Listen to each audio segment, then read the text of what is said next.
À partir du 1er janvier 2021, les pailles en plastique, c'est fini. D'ici là, l'heure est donc au test d'alternatives. En usage unique, on propose des pailles en paille et des pailles en pomme. Elles sont toutes les deux produites en Europe, donc ça c'est important pour nous.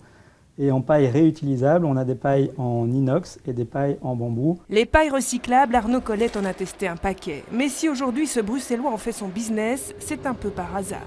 Cette aventure, elle a d'abord commencé par des plongées sous-marines en Indonésie, jusqu'au jour où j'ai été plongé pendant la saison des pluies. Et du coup, là, ça a été assez impressionnant, parce que toutes les rivières ramenaient le plastique dans les océans. Donc il y avait plus de plastique que de poissons, vraiment, réellement. Son instructeur de plongée sensibilisé au problème lui présente des anciens pêcheurs indonésiens reconvertis en fabricants de paille en bambou. Et l'aventure commence. Alors c'est vrai qu'à la base, on a vraiment lancé ça pour proposer une alternative, un truc amusant. On s'est rendu compte assez vite que le marché n'était pas très bien organisé, que les professionnels ne savaient pas vraiment ce qu'ils voulaient. Alors avec ses pailles écolo sous le bras, Arnaud est parti à la rencontre des patrons de bars de la capitale.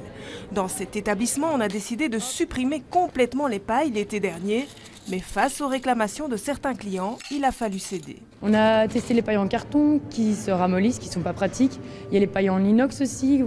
On voulait avoir les pailles dans notre bar et les mettre dans les boissons et les récupérer. Mais alors là, ça fait des problèmes de stock et d'hygiène aussi, parce que c'est pas facile à nettoyer. Quand il y a du débit, les mettre, c'était assez ennuyant. Et du coup, on a décidé encore une fois d'arrêter. Et c'est là qu'après, on s'est tourné vers les pailles en bambou. Des pailles en bambou proposées à la demande et mises en vente au prix de 50 cents, histoire de conscientiser le client. Toutes les alternatives aujourd'hui sont beaucoup plus chères.